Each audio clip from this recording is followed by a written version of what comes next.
And here we have a book spot on G.I. Joe, The Ultimate Guide to, spanning 1982 to 1994.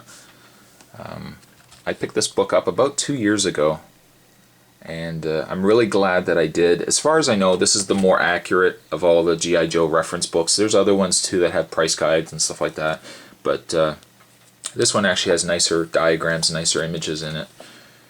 Just on the back here, it gives you a breakdown of all the decades of G.I. Joe, and there's the author who made the book.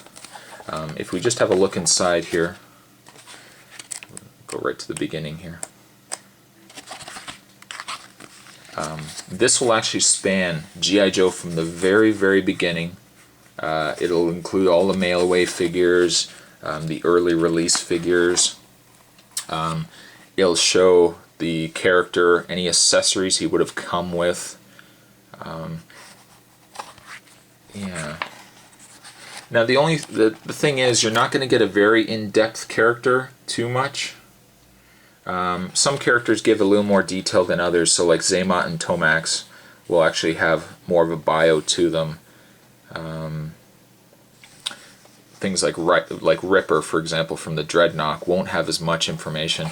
They will also give you a mint on card and then mint on loose. They'll give you the two different price breakdowns. So for example, Ripper, as of when this book was released, Ripper, a sealed version will go for about $50 to $70. But nice detailing done. We've got the flag there, all the different compartments and sections to the flag.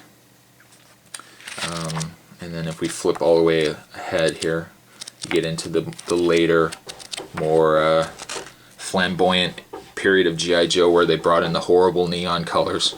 Oh, I hated this. I hated this time period.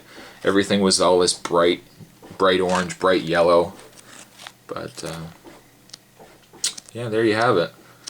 It's I'll keep the review short. There's really not too much to it, but I was a huge G.I. Joe fan back in the day. Transformers and G.I. Joe was pretty much my life. So I would say if you were a kid in that time period in the early 80s and you want to be a little nostalgic and you want to look back on the Toy series, definitely recommend this book. The only downside is it's only going to go to 1994, so it's not going to cover the later series.